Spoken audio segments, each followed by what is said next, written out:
everyone.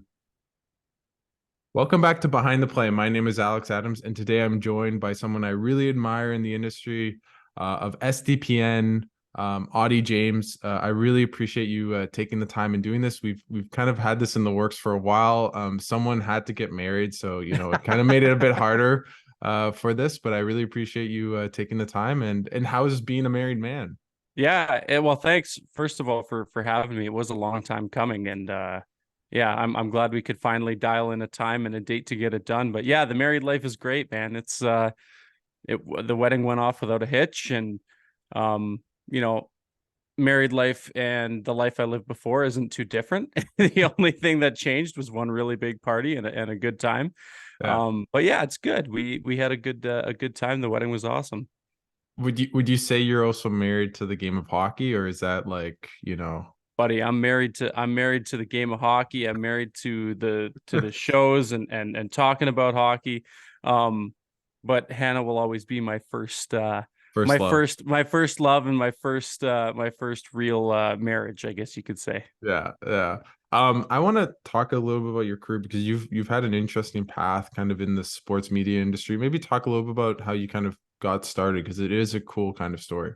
Yeah, it's a little unorthodox, or I guess you could say unorthodox. It's not the traditional and typical route that a lot of people take with going to school and internships and this, that, and the other. And I never went to school for this, and it's just kind of something that a passion that led to what I do now, which is fun. But yeah, it actually started back in 2014. Um, I'm originally from Ontario. One of my good friends, Andrew Pillock, he has his own YouTube channel as well. And he went to school for radio broadcast, and he hit me up and he was like, "Hey man, like this was 2014. I didn't know what the hell a podcast was." And he hits me up and he goes, "Hey, what you and I should start a sports podcast. Like, let's talk about, we're passionate about hockey, we're passionate about baseball. He's passionate about the WWE, stuff like that. Like, let's combine all of our passions and let's talk about it and kind of see where it takes us." And so in 2014, we started the Auddie and AP Sports Podcast, which was, a weekly podcast that I just came on to. It was Skype at the time because Zoom didn't Yeah. exist. We went on to Skype, and I just called in, and AP took the reins for producing and editing and getting it up on. It wasn't even Apple Music; it was just iTunes at the time. So, throwback to iTunes. Yeah. And so he took care of all that stuff, and yeah, we started that, and that kind of really piqued my interest with talking. Obviously I love talking about sports, but I never thought that it would ever lead to anything substantial, I guess is the word you could Hmm. use. So I growing up, I did a lot of, not a lot of public speaking stuff, but I'm a very outspoken, maybe too much so person.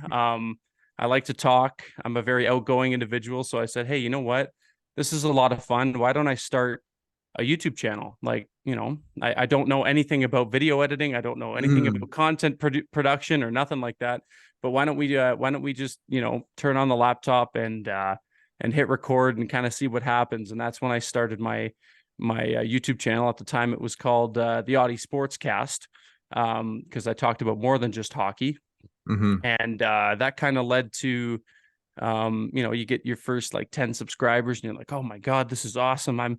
10 people watch my stuff. They like what they're seeing. So it was that's kind of where it started. And as that progressed, I started, learning self-teaching, I guess that's Yeah. the word. Yeah. Teaching myself how to edit videos and fiddle around with different editing softwares and different programs and stuff like that, just to try to elevate myself as a content producer. And yeah, that's basically where I started. My background is just a guy, just a mouthpiece, a guy who likes to talk about sports, and wanted to grow an audience on YouTube, and I grew that to where it is now. I take breaks here and there, and as if you go on my channel right now, I haven't uploaded in quite some time, but I'm sure we'll get to the busy side of what I'm up to now. Um, Hmm. but yeah, it really just stemmed from my buddy AP texting me and saying, "Hey, let's start talking about sports and see where this thing takes us. So it was very, like I said, unorthodox, not really planning for it to end up where it ended up with me. And I'm sure glad we started that, though, because I don't think I would be where I am today without it. And you have a couple thousand followers on YouTube, but just maybe why or how do you think you kind of got to that landmark achievement of, getting a bit of popularity, notoriety? Just talk a little bit about that. Like, why do you think it was successful, your channel? When I started YouTube, obviously, you'd be lying to yourself if you said you didn't, as a YouTuber talking about hockey, look up to guys like Steve Dangle and Shannon from the Hockey Guy, who Yeah. have made careers out of talking about hockey on YouTube. And it was there were those guys. They're kind of like you want to aspire to get to that level. But then at the bottom of it, there was a whole laundry list of channels that talked about different teams and different sides of the game. And when I first started, it was really community driven. There were a lot of us would there was a big hockey YouTube group chat where everybody would bounce ideas off of each other and work on collaborating with each other, and kind of everybody wanted to see each other succeed. And I think that's kind of what, I was lucky enough to get in at a time where everybody else was also trying to get in.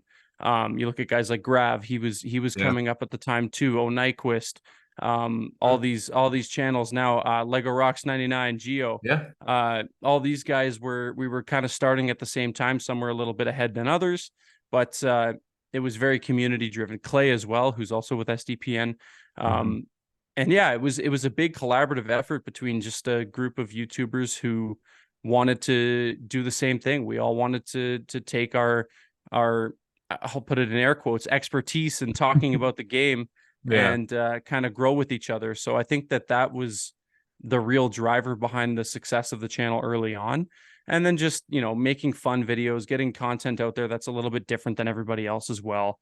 I've done a few videos that are more on the fun side, less analytical, more let's have some fun and kind of see where this takes us.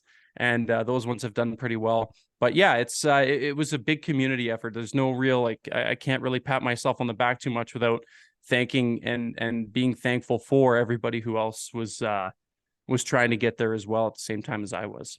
And now you're at SDPN as well. For people that don't know, it's a Steve Dangle's podcast network. That's literally the acronym.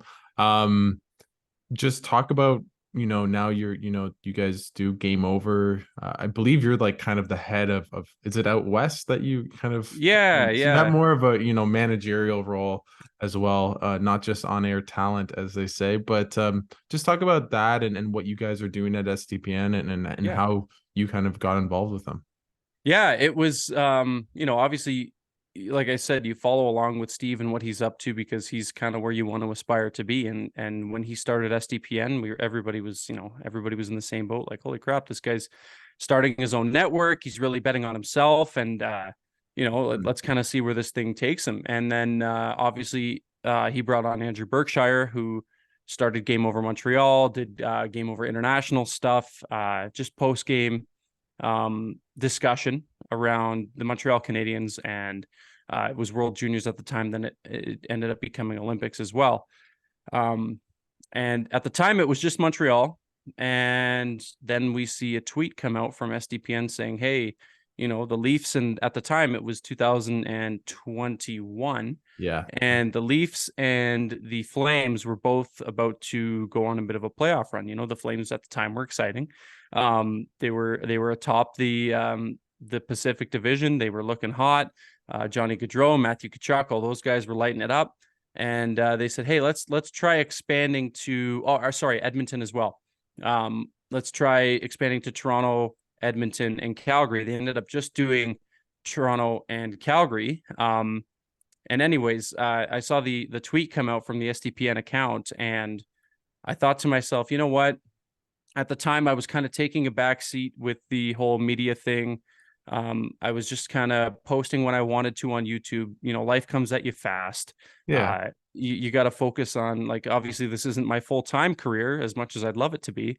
You know, I had to focus on other things as well. And I thought to myself, this would be a perfect way to stay in, you know, the media kind of game, and be able to talk about hockey, be able to talk specifically about the Calgary Flames. So you know what? I'll throw my name in the hat. We'll kind of see where it takes me. I wasn't expecting to be selected. I wasn't honestly, my expectations were very low. I knew that there were going to be a lot of people that applied, just given the um you know, the name, the SD of SDPN. There's a lot of reach there. So I didn't think anything of it. I threw together a application video. Again, like I said, I made it fun. Not many people have seen it aside from, you know, Jesse, Steve, Adam, and Andrew. Mhm. I put on a Leafs jersey, and you know, just talked about how, you know, I think I'd be great to talk about the Calgary Flames and stuff like that. Huh.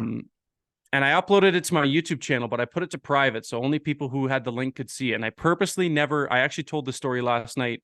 Huh. Um, at We did a live event. It was for the Heritage Classic at the time that we're recording this podcast. Yeah. Um, I told this story last night to some people who came to watch us, and you know, I put it up on my YouTube channel. I set it to private so that nobody else could see it, but I intentionally didn't go back in and watch it myself because I wanted to be able to see when they viewed it.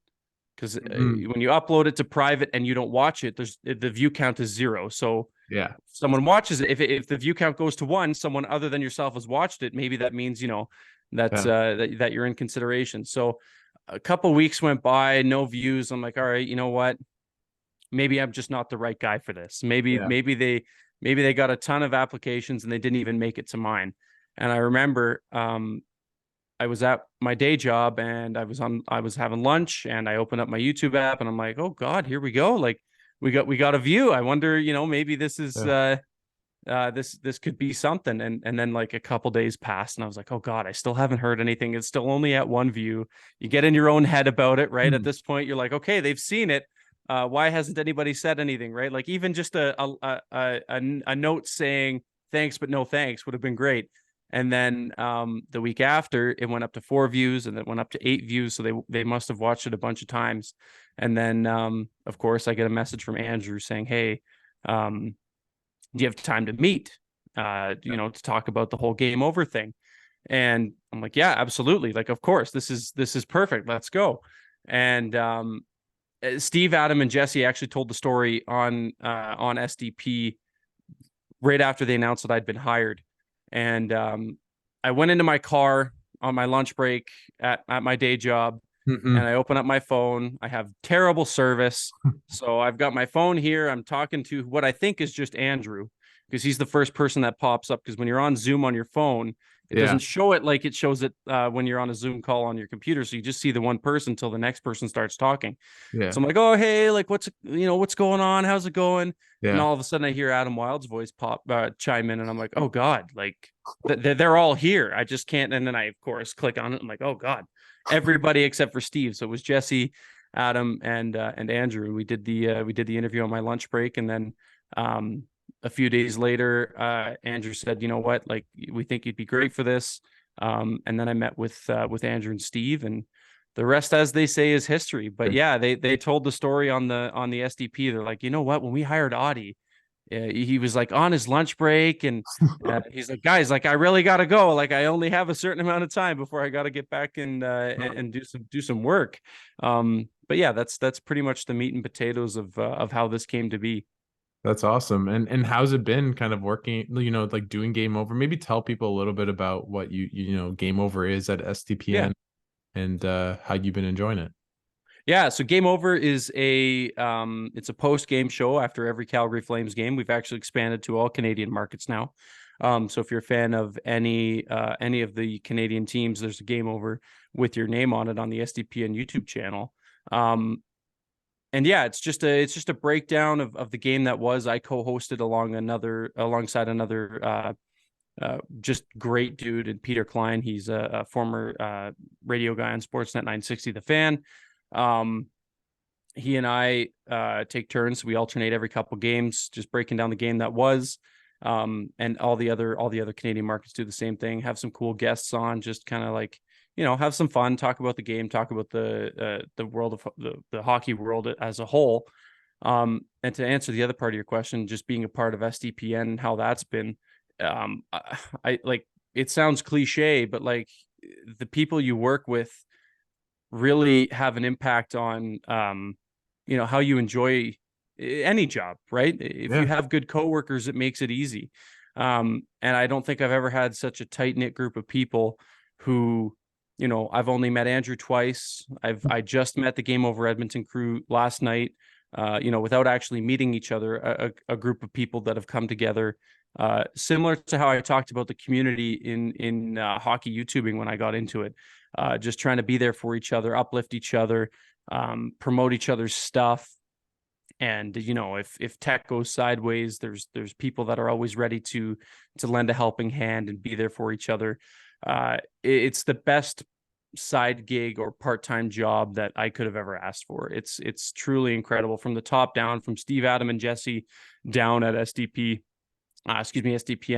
It's such a tight-knit collaborative group with so much support. And it's just been awesome. I've loved every single second of it.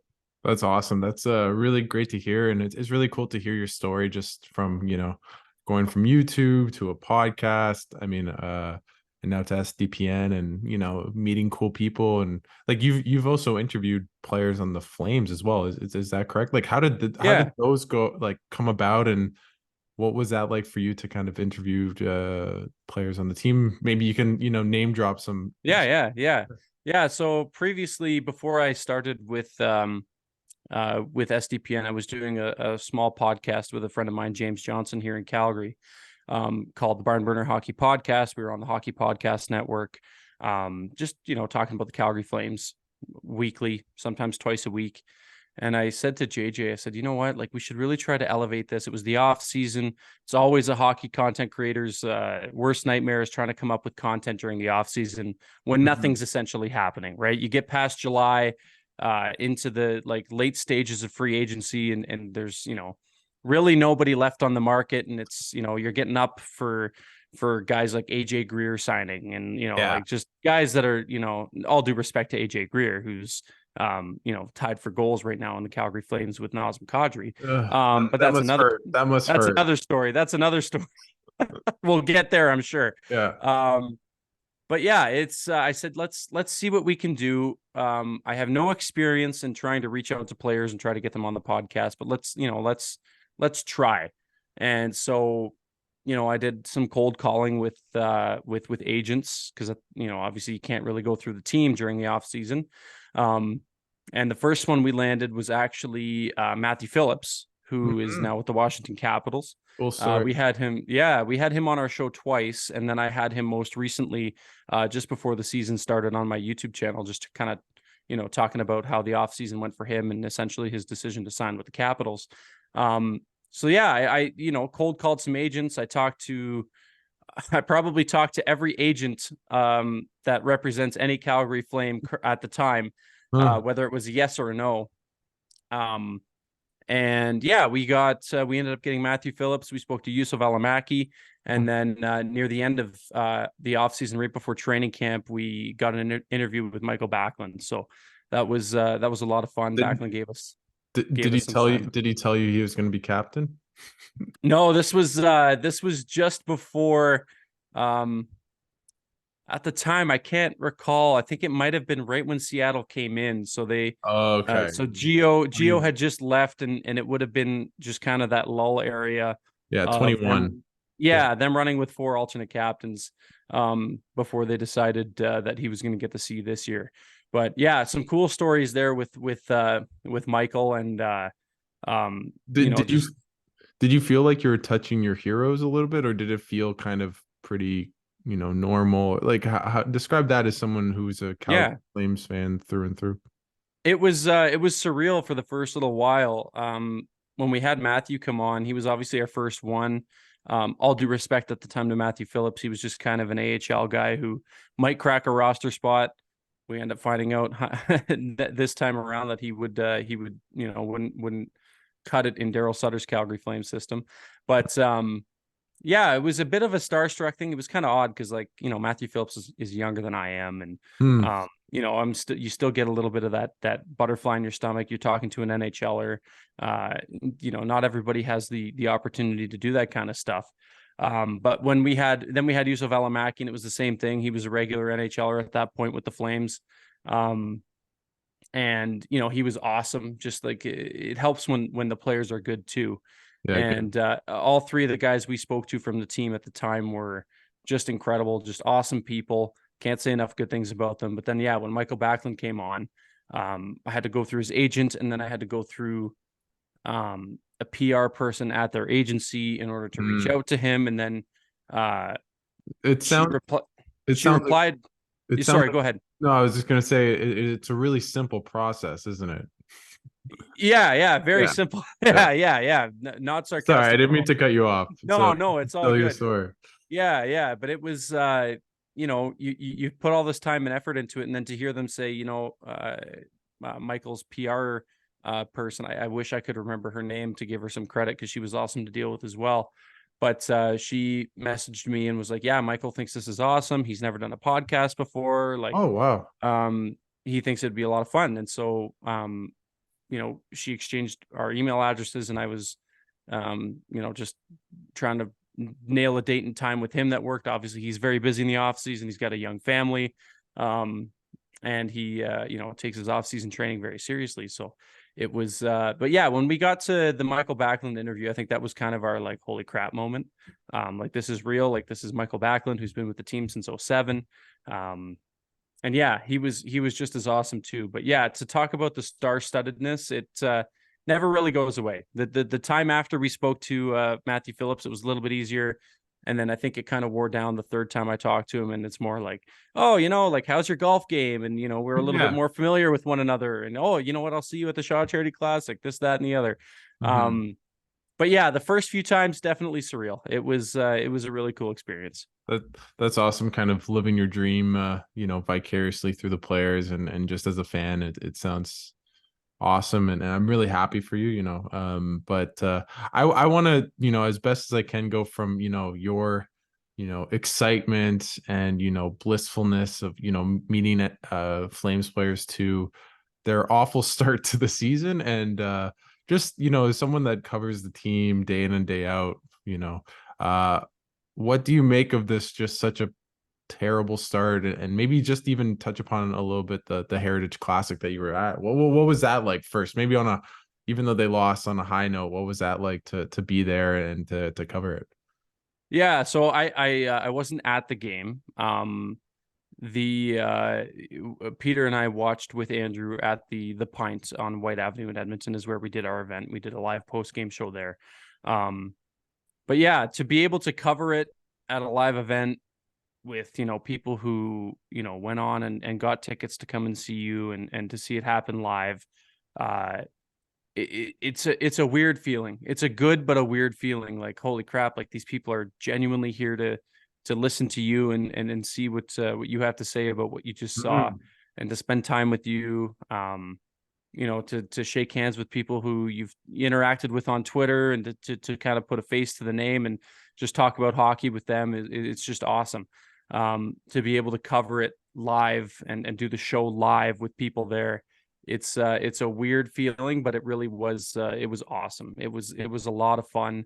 The production was really good. Like I said, shout out to Andrew Berkshire, who came out to run production for us while we were live. And yeah, he did a great job with that, as everybody does at SDPN. But yeah, to be able to be there and watch it, it's always cool to see games outside. I think they do, in my humble opinion, I think they do a little bit too many of those outdoor games now. They kind of beat it to death. Yeah. They kind of I think they said that was the 38th outdoor game. So it's, by the time I'm like 50, we're going to have 2 full seasons worth of games that have been played outside. But yeah, it's it was cool. It's always cool to see that it's more, and truthfully, it's more for the players than it is for anybody else. Yeah. to be able to play outside. Like, you know, everybody dreams as a kid playing pond hockey with their buddies, just, you know, pretending to be Sidney Crosby or some of the greats of the game. And, you know, it's cool to kind of live that childhood memory for them, but it's just as equally cool to be able to cover it. So it was a lot of fun. But the game, which I'm sure you want to know all about how I felt about that game, was just abysmal from a Calgary Flames standpoint. And to kind of loop back to what you originally said about the Flames start and how they're looking this year, I talked about it a bit last night on the post game show. But you know, in the offseason, everybody was clamoring for Daryl Sutter to be let go, relieved of his duties. They rightfully so. You know, was a bit of a thorn in the side, I'll put it as respectfully as I can, Yeah. to some of the younger players, and maybe a coaching style that has outgrown today's NHL Yeah. and negatively impacted the Calgary Flames room, which I think is still having lasting effects.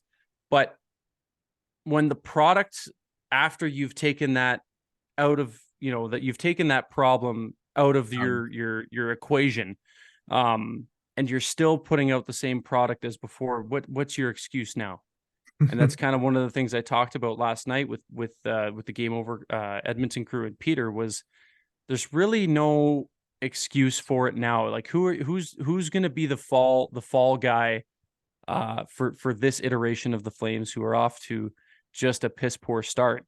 You can't blame it on Daryl Sutter anymore. You know, Ryan Huska comes in. It's a new voice. It's a younger voice. It's a fresh start. Craig Conroy comes in. Brad Treliving moves on to the Leafs. It's a completely fresh slate, new systems, everything. I get that takes a little bit of time to adapt to, but what's the excuse now? You can't say, oh, the coach this, the coach that, because, you know, you got your way, in the sense that, you know, a lot of players weren't too happy with Daryl behind the bench last year. And yeah, there's really no excuse for it now. Were they doomed to fail? I mean, it's still early. They're 2-6-1. It's not insurmountable, but to come back and at least be competitive, or even, you know, push for a playoff spot, like, you know, you win 3-4 games in a row and you're back to 500, and then, you know, the rest is history. But you know, this team's aging. They have bad contracts. You know, as much as, you know, Huberdeau can maybe return to form, or Nazem Kadri, who's been okay, but, you know, probably isn't living up to his contract. Those are, you know, big albatrosses of contracts. Like, is it just they are just stuck and there's no real way out other than a lot of pain? Like, just what do you think, and what's maybe the fan base feeling right now? Like, are they, you know, get off the ship, let's tank if this continues? Like, where's the fan base, and what do you think they're at with, you know, this poor start? Yeah, the Flames fan base, if you're any bit invested on Twitter with how Flames fans react, you should understand, first and foremost, that all Flames fans are very rational in their Yeah. same with every fan base. Everybody is real calm when you get off to a start like this, and I mean that with the utmost amount of sarcasm possible. But yeah, you know what? It's telling when a fan base is on board for a rebuild. Players don't, teams especially don't like it, obviously, from a revenue standpoint. But from a fan standpoint, nobody really wants to see their team endure and go through a rebuild, and you know, like covering the Ottawa Senators like you do. Yeah. It was a A long lot of period of time. Yeah. lot of lean years, to pull it mildly. I mean, there's other things that we don't have to get into now, but yeah, it's I think what you're kind of, and tell me if I'm wrong, is it sounds like with Flames fans, there's just no hope.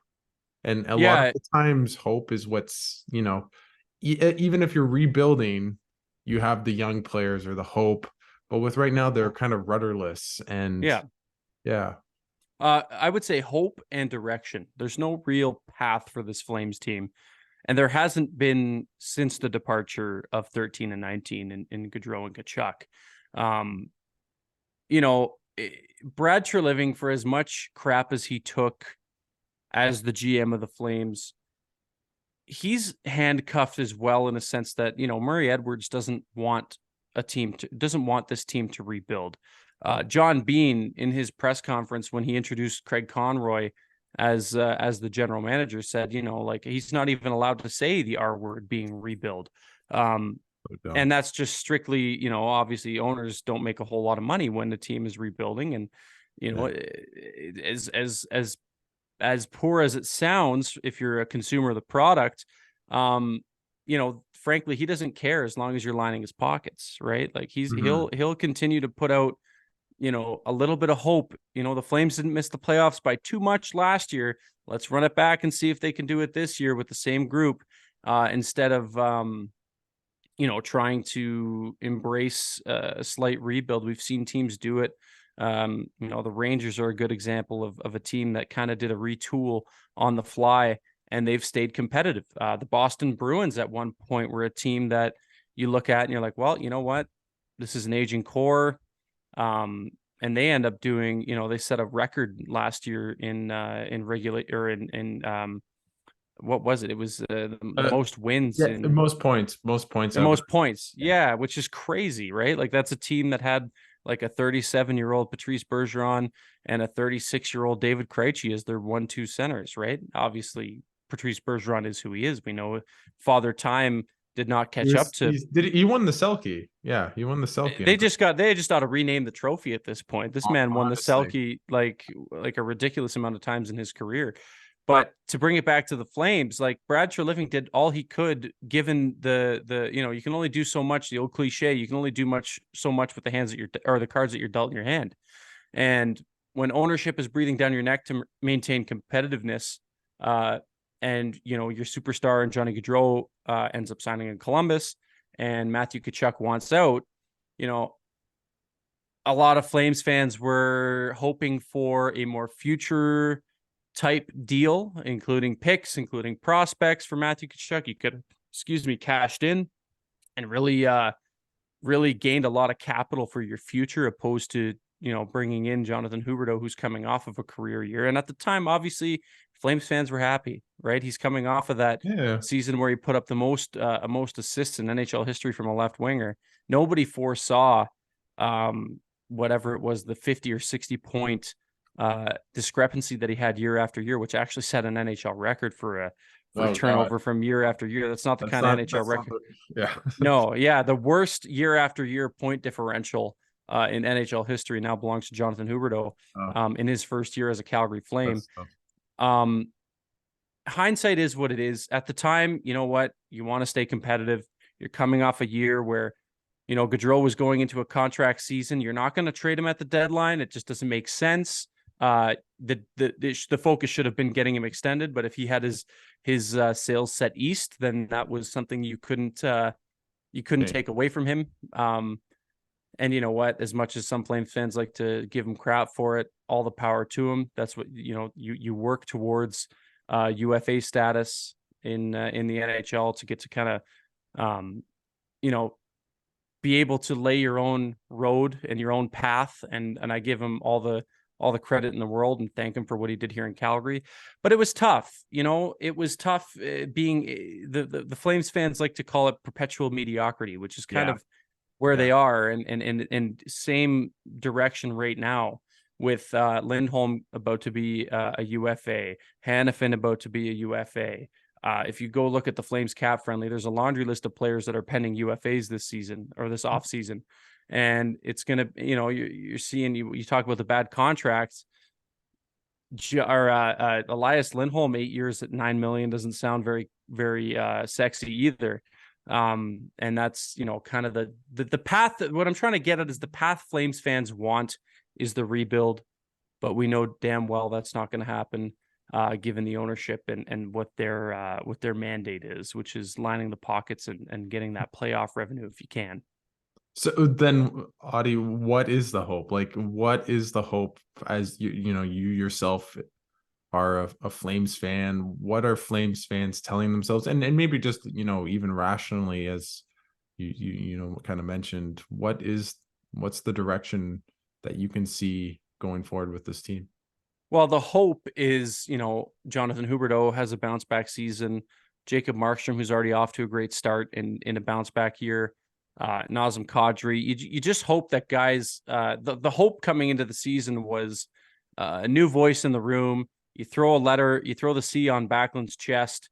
You get an actual voice in the room, someone that the players talked about last year how unofficially he was, without wearing the C, Michael Backlund was pretty much the captain anyways. But the hope is you come into it, it's a fresh start, and you kind of hit the ground running and you prove a lot of people wrong.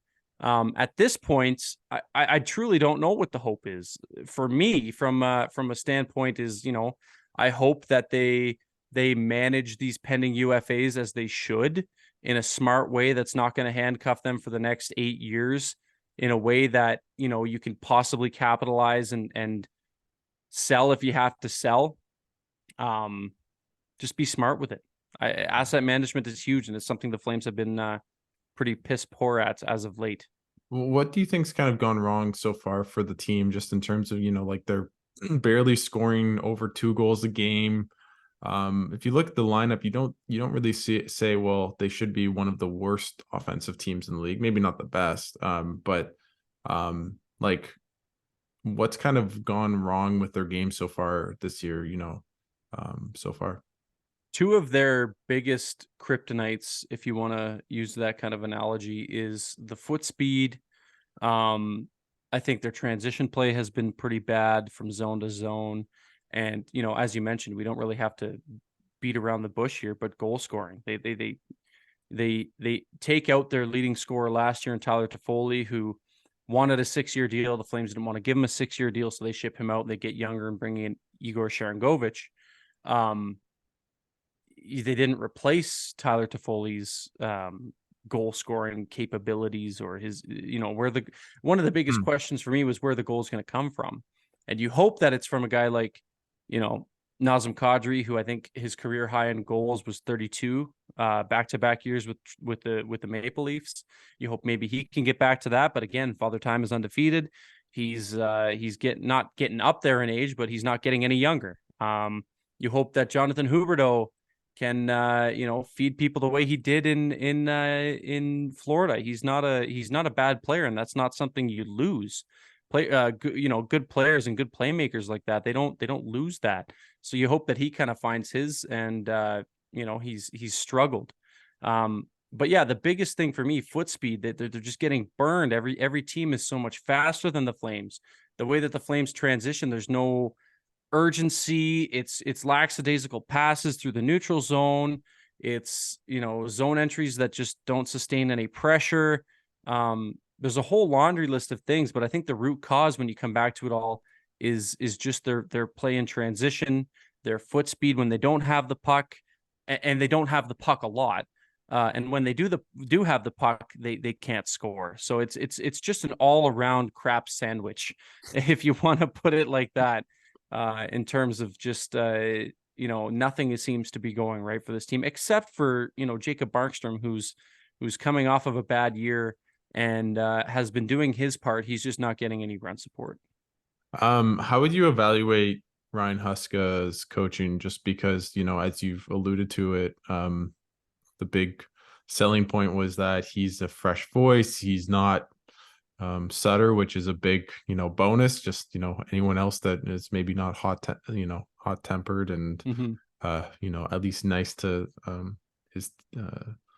his team. But just what have you seen in how the Flames are playing, and maybe why is he not getting to this group to be more successful? Because everything you mentioned, makes sense that they shouldn't be maybe, one of the best teams in the league, but they probably aren't 2-6-1 bad, right? So just maybe describe a little bit about what you've seen in the coaching department, and what kind of changes you've seen between Huska and Sutter.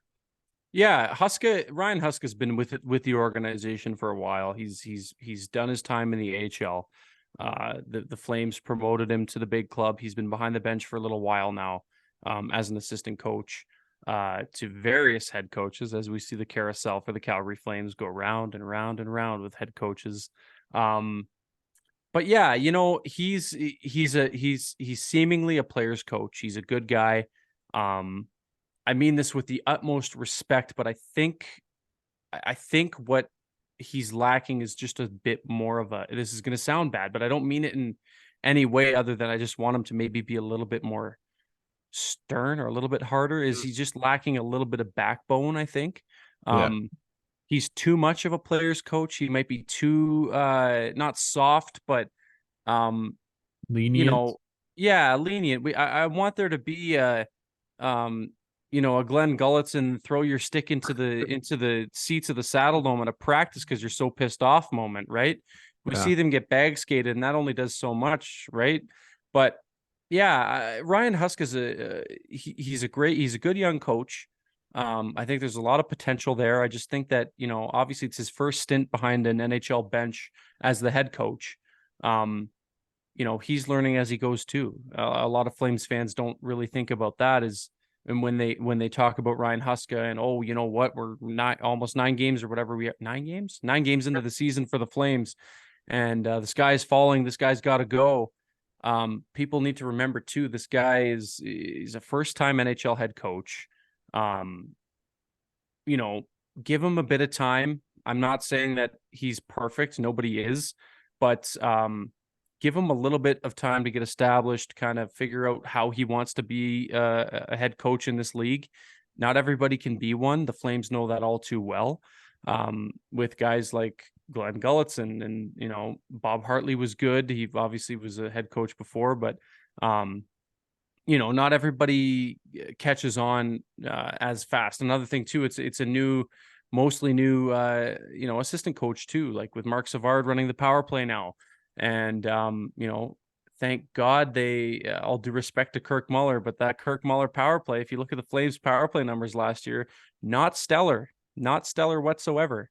And so, he's still kind of figuring out his ways, and the Flames power play has not been good this year either. It looks different. It's okay. Maybe that's a little too harsh. It's good. They're just not getting, they're not, it comes back to the scoring. They're just not scoring. It looks a lot better than it did when it was ran by Kirk Muller.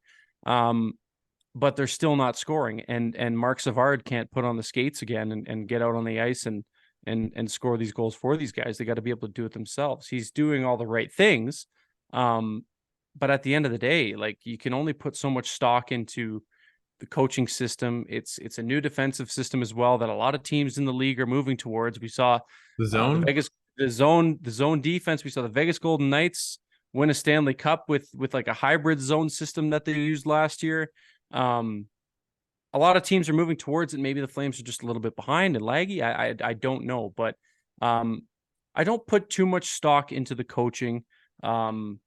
But yeah, it's definitely been a slower start for them behind the bench as well. It's just been all in all a slow start for the Flames. And, one could hope, as somebody who's got to go on and talk about this 41 times a year, that they give you a little bit of something to be happy about, or something to not want to throw a bag over your head and be ashamed, right? Yeah. Well, what are some of, like, kind of if you have to put your optimism hat on, and maybe not a bag over your head, as you said, what would that optimistic Auddie say to Flames fans, and maybe look on the team in terms of going forward? It's early. It's still early, and that's going to be detrimental or good for the Flames. That's my hard-hitting journalism here, is it's going to be good or bad for the Flames. But the good part about it right now, it is early. The optimistic side of me, and there's not a whole lot of it, Julian McKenzie tries to keep me in check whenever I'm on Twitter and posting stuff about what does Julian say? What does Julian say to you? Well, it was specifically last night too, where I was like, when I think I put out a tweet saying, "Thank God I have Nickelback to look forward to at the intermission of this game."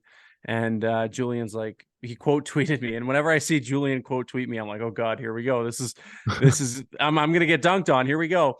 I love Julian, great guy, but he goes, "You know what? Like, I'm staying optimistic. It's a 3-2 game at this point. It's a one-shot game. I'm holding out hope. They're looking a little bit better as this game goes on. That first period wasn't good.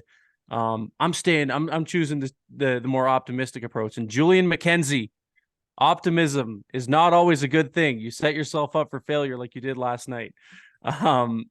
but yeah, it's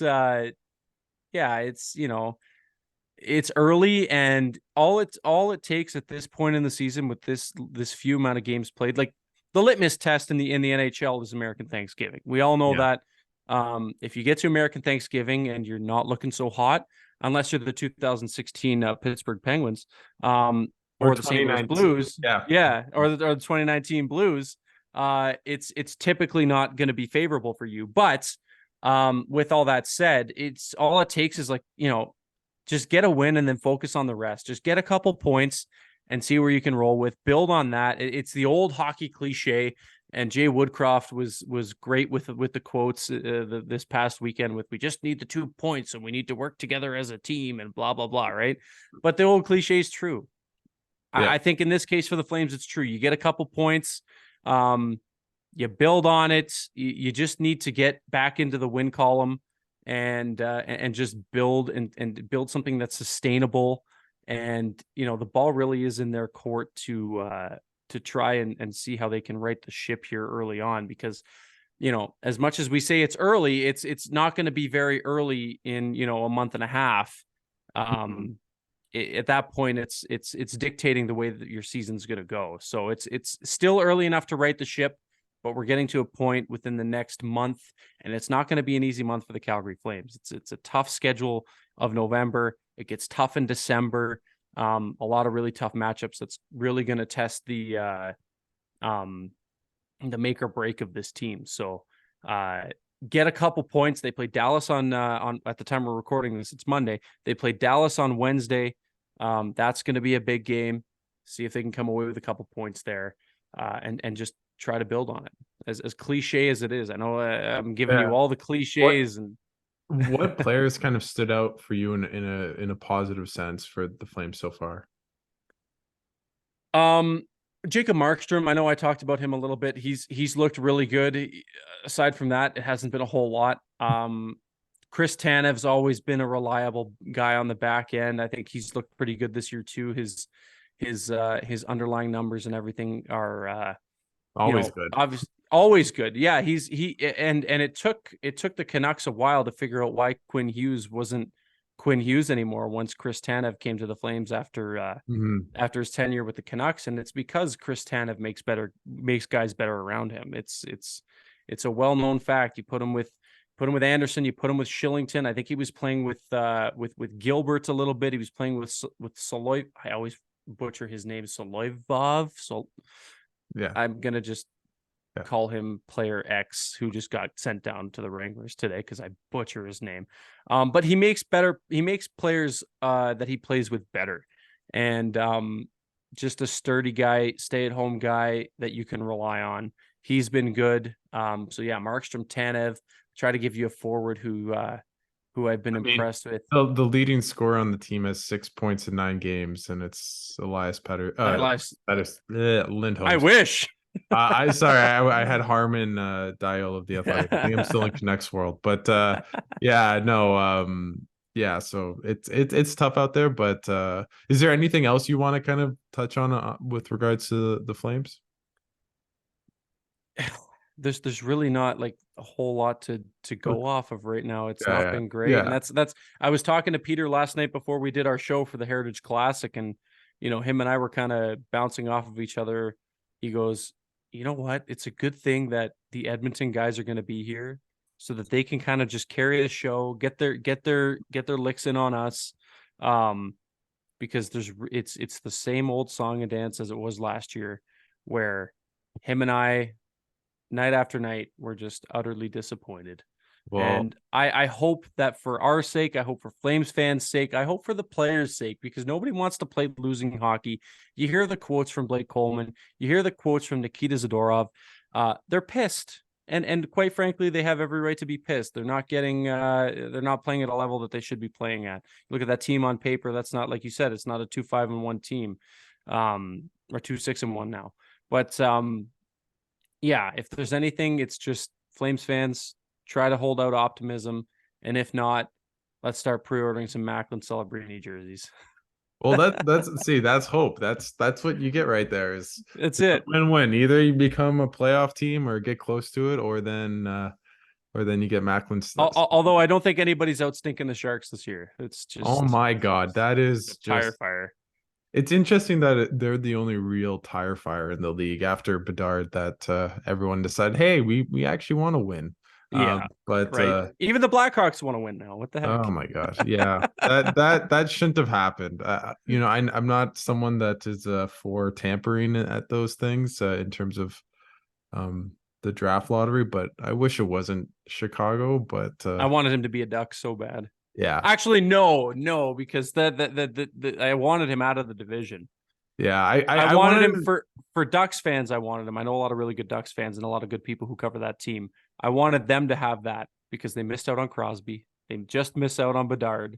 Um, although Leo Carlson's a good consolation prize, and at the time, Bobby Ryan was a good Yeah, consolation Bobby prize. Ryan had a good career. He just, He did. he tailed off as the league became fast, and he Mm-hmm. was never that. But I want to go through some, before I let you go, because you've been on graciously for 40 minutes so far. Of But course. Hey, this is um, this is what I love to do, man. I just want to ask you first. So which is the best Canadian team this year in your mind, and that will go the farthest in the playoffs? I think you got to go with. Don't do I'm gonna. I got. If I've learned anything, it's don't bite the hand that feeds. Yeah, that's true. So Steve, if you're watching this, but yeah, the Leafs. Obviously, the Leafs are. There's always expectations for the Leafs. They're always in the hunt. They battled their demons last year. They got out of the first round, and then it was a pretty swift kick in the rear end from Matthew Tkachuk and the Florida Panthers. Something Yeah. along the lines of "We want Florida," but I'll let Leaf fans stew over that till Oh, that was till the awesome. playoffs start. I got to be honest with you, and I'm not even just trying to pump your tires because I know you cover the team. I've always had a soft spot for the Ottawa Senators. I lived in Ottawa for Oh, cool. I didn't know that. for 4 years before I came out here, and went to a lot of Sens games. I love that barn. It is people. It's a I was talking to Ian Mendez today because I was at practice, and I just went to the Bell Center on yeah. Saturday to see the Jets, and like I'm just like, when you get the CTC, with at least like 19,000 people, like the home openers, they're electric. Like Oh it's an yeah. awesome time. The building's really nice. It's in the middle of nowhere. But the thing is, people say the drives takes a long time, and let me tell you, it's not easy to get out of the Bell Center. It took me longer to get out of the Bell Center than it normally does to get out of a CTC. So it's not just. At least the highway is right beside the CTC. Yeah, It's yeah, right there, and you can go either way depending on where you come in from. yeah. It is a bit of a pain to get out, It or is you a could pain. go. I'm trying I to. haven't been there in so long, but you could cut through Stittsville if you really wanted to, and Yeah, go yeah. that way. It's confusing, but you're high on the Sens, like I you. love the Sens, man. I love the Sens. My brother is a diehard Sens fan too, Oh, so good. I'm a little bit biased there. But living there and being able to watch the Sens, it's a passionate fan base. I'm happy that the Sens are showing some signs of being good because that fan base has gone through some hell since I've left. Yeah. It doesn't feel like it's ending anytime soon, but at least the There's product always on the something with Ottawa. at least the product on the ice is better than it's ever been, and I concur with the Leafs. If I'm being honest, I think they're probably I would have said Oilers, but let's see if Give it they. a couple weeks, we'll see. I mean, Yeah, yeah. it's Connor McDavid's I'm show, not so fully out, but as you yeah. said, it's a tough start for them. But McDavid being back, it solves a lot with that team. But I think those two are by far the best two teams in Canada, I'd think. Presuming the Oilers get a save and play some at least some modicum of defense. And I'd probably put the Sens as the third team, although Vancouver's been good. They've been. Vancouver has surprised a lot of people this year, and I'm not quite sold, I but I could see a situation where the Canucks can sustain this. do the way I see it is more they're really good. They're more prepared for the regular season in terms of the way they play. They're very high flying. They can score a lot of goals. Their defense is still a bit shaky, and they have a great goaltender, right? Mm-hmm. And if you have great goaltending in the NHL, you'll get a lot of wins. They can steal you some games, man. You just need a couple, and if you rely on Thatcher Demko, good things can happen. But once playoffs come around, everyone's a good team. Everyone can score on you. Then I get a bit more worried about them. So I actually do feel as though they can make it out of make it to the playoffs, especially with the way Calgary's been. They've kind of probably taken themselves out. Yeah, they kind of just opened the door for everybody else to just come on in. Here, you go ahead. No, after you. No, after you. Right? It's what it's kind of seemed like. With with the Central being as mediocre as it is, it's probably two teams from the Pacific making the playoffs in the wild card spot. So I like Vancouver and the Sens if they can just be healthy. And obviously Pinto's out, but Ridley Gregg's been amazing, leading the league in rookie scoring, which is a bit shocking, honestly. Peculiar. He's been really good. And if Connor Bedard had any good players around him, he would probably be over a point per game. But that's another take. That's right. But I'd say probably the Leafs, just because if Wool is a real goalie and that's a real thing, their D-core is not good in my opinion, but they could really use a Noah Hanifin or a Chris Tanev. Chris Tanev would be perfect on that team. Noah Hanifin too, but I just think they need that kind of grit. Hanifin's is a really good player, but that's a Brad Treliving guy too.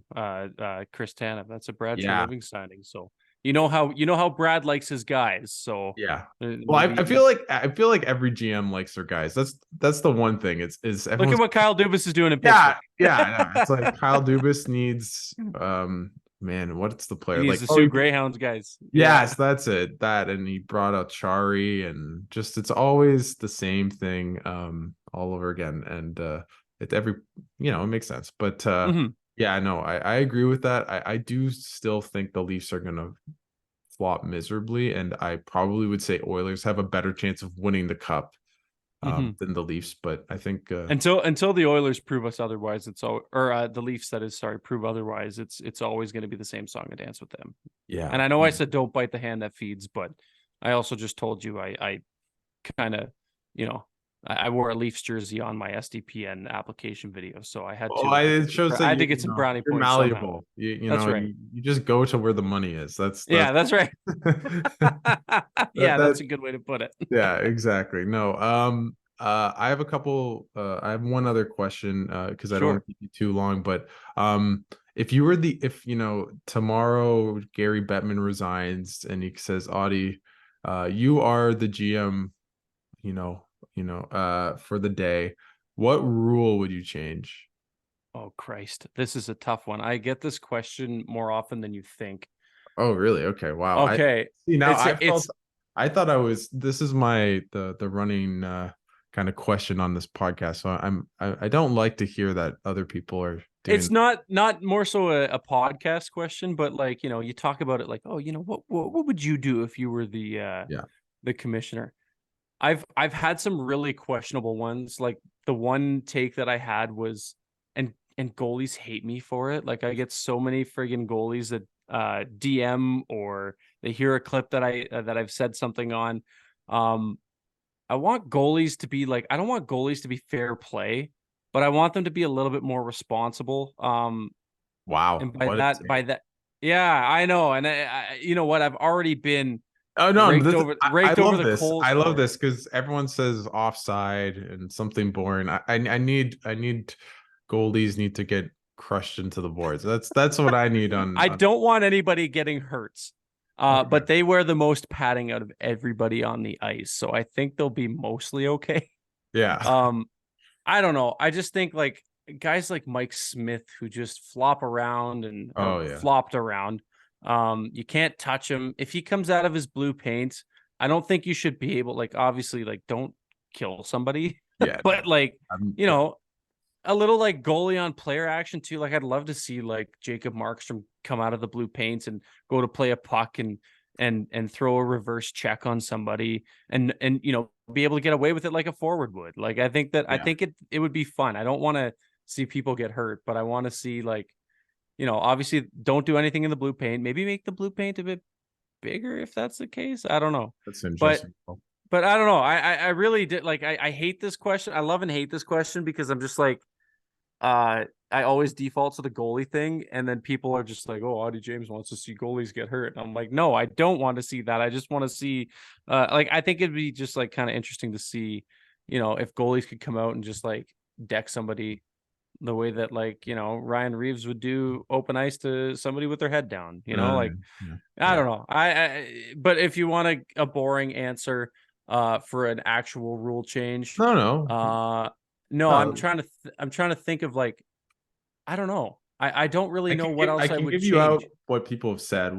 Yeah. A lot say offside review like 30 seconds, and then it's not like if the puck's in Oh, offensive I zone. I got one before you start reading them just to see if because Go for it. Go I for don't it. want any like influence in football. You have to throw the challenge flag. Yeah. I want Ryan Huska to freaking Oh, look at something and be like, I'm throwing that challenge flag out on the ice, and they have to do it that way. I think that coaches challenges they get far too much time. Same with MLB, far too much time to review a play. well, I think it's got everyone's to be. I think it's got to be to like maintain the integrity of the game because like we didn't have reviews like 10 years ago the way we do now or 15 years ago the way we do now. If you see it in real time and you think it was offside or the play goes in offside and you get a buzz down from your video guy who says, okay, this one's offside, throw the flag before the whistle goes or before the puck goes in. I think there should be a time limit or a time restraint for making a challenge because I yeah, think there's no, too much time. that's fair. People drag it out and it's like, oh no, I'm not done looking at my iPad yet. Um, I don't know. I think that would be Yeah. one thing that I would maybe change is I also want to see some coaches like throw a flag on the ice. I think that'd be a lot of Yeah. fun, like football style. There is a part of me that's saying get rid of offsides. I'm not gonna lie. I do think that'd be interesting just for the game. You would never see Alex Ovechkin play any lick of That's defense. true. I think the one that I like maybe more that's for goal, to adding to goals is to eliminate no icing on penalties for the defensive team so that Yeah. you would get called for icing. I like that more just Hmm. because it forces you to play. And I think it might even lead to more shorthanded goals, just more up and down kind of game. Like no one watches hockey to watch it rimmed around the puck being rimmed around the boards. Like It's no one Daryl does Sutter it. hockey, baby. We And saw it's that just not last year. even it's not even real. Like you're not really doing anything interesting. And I'm sure there's people that would hound me for saying, well, you don't understand the game. It's like, well, like okay, whatever. I don't know. I can understand that that's not exciting and not no one even has the puck. So like why? Yeah. Yeah. So I think another thing too, maybe uh change the point structure for wins, losses, OT losses. that is a big one that I am fully on board with. I just thought of it because I saw NHL, I think I remembered Rachel Dory's tweet from the other day, the 3-2-1 thing that she put out. well, it's I just what love that. the World Juniors do. And Yeah, yeah, exact same thing. Yeah. no, I'm my dad actually, ironically, I just think of it because he just hates that the NHL hasn't adopted that. I believe, and don't quote me on this, is that they don't want to change the point system because if let's say you make it 3-2-1, then everyone will start instead of it being 80, 90 points, will be like 105 points to make the playoffs. So I'm like kind of the average, and then all the record books will look weird. Now, for me, that seems dumb because no, you've changed everything already. Uh, Yeah. 3-on-3 shootout. Does that make a huge difference? In my opinion, that shouldn't be the reason why you're holding back from it. The Again, hockey traditionalists will hate it, but yeah, they but I also hate also think, everything that changes. yeah, I'm, like I don't want that in, like for example, 3-on-3. I don't want that in the playoffs. I also for goal scoring just keep the penalty is 2 minutes. If you Hmm. score, you just keep Yeah. play. Those are the kind of rules that I think are really instrumental for making the game better. And maybe get a new crop of referees. That's something a hot take. I hope people don't take that too seriously, but I will not. Will say I do not appreciate the consistency of refereeing. It's not an easy I think job, it's but it's a thankless job. It really is. it is a And thankless job, but I just be consistent. That's that's it. either you don't call stuff or you do, but just know where the line is. And there's been so many games with the Sens where actually until the past 2 or 3 games, they were averaging like the games they're in were having like about almost 20 minutes of power play time. Like they're like the Sens would take 4 or 5 minors, the other team would be, and I'm like, I'm all for calling stuff, but it's all over. This is too much. And it just was no consistency in the call. So The Flames got back-to-back 5-on-3s last night, I saw that and I wrote that and in they my scored on notes. 0 of them. I thought they scored on the Kadri one was like It at the it end. technically, I think it technically expired Okay. because I wrote down in my notes for the game for the show was a power play goal, and then And then at the intermission they were like, no, it technically wasn't because the clock went down and blah blah blah, and I'm like, oh god, okay, yeah, there you go. Like the Flames needed another thing to not go their way on the power play. as it always is the case with the Flames, it doesn't go the right way. But I appreciate you taking the time, Auddie, and doing this. Let's definitely do it again. Of course. Hopefully, if the Flames make a big playoff push, I'll definitely need to have you on. Or if they make a crazy trade, I So hope. what you're saying is you never want to see me again. Oh, no. I'm just teasing. No, of course. I just want to give you the floor. Just plug anything you want to at SDPN or your YouTube channel. Just the floor is yours. And thanks again for doing this. Yeah, of course. It was my pleasure. I was looking forward to this a lot. But yeah, you can find me on Twitter at Auddie James. It's AUDDIE. And then James, the way that everybody I think spells James. Hamas. Yeah, Hamas. Auddie Hamas, yes. Yeah, you can find me on Twitter or X or whatever it's called I call today. it Twitter. People Yeah, that call it it'll X, I'm forever sorry. it'll It's forever be still, Twitter. it still redirects to Twitter. It's So right. I'm like, buddy, you didn't even change it. You just, anyways, that's a whole Elon. I still have the little blue bird. I think I might be one of the few people that still have the little blue bird on the top of my screen I need to check that, but yeah. when I log in. But yeah, find me on there. My YouTube channel is the same. And yeah, tune into Game Over Calgary if you're a Flames fan. Over on the SDPN Sports YouTube channel, live after every single Calgary Flames game. Or if you're a fan of any Canadian team, we have all the coverage for you over on SDPN Sports for our Game Over program. So we hope to see you there. And thanks for having me. This was great. Yeah, no, this was awesome. How many times have you said that? Like, welcome to SDPN. Please like, subscribe, do all that. I feel like it just becomes like ingrained in your head. It's like even doing it on my own channel, you just get so accustomed to the cliche, smash that like button, hit the subscribe button, all that stuff. But yeah, it helps with all the engagements and all that stuff too. But yeah, if you're not subscribed to SDPN, subscribe to SDPN. And then also subscribe to Behind the Play. I rarely shamelessly plug myself, but I'm gonna do it's that. your show. You have to. I plug know. it. I just I feel like yeah. Anyways, I can't do smash the subscribe button or whatever, but it's so out of my character. It's aggro for me. I appreciate you, Auddie. I look forward to watching Game Over whenever I can.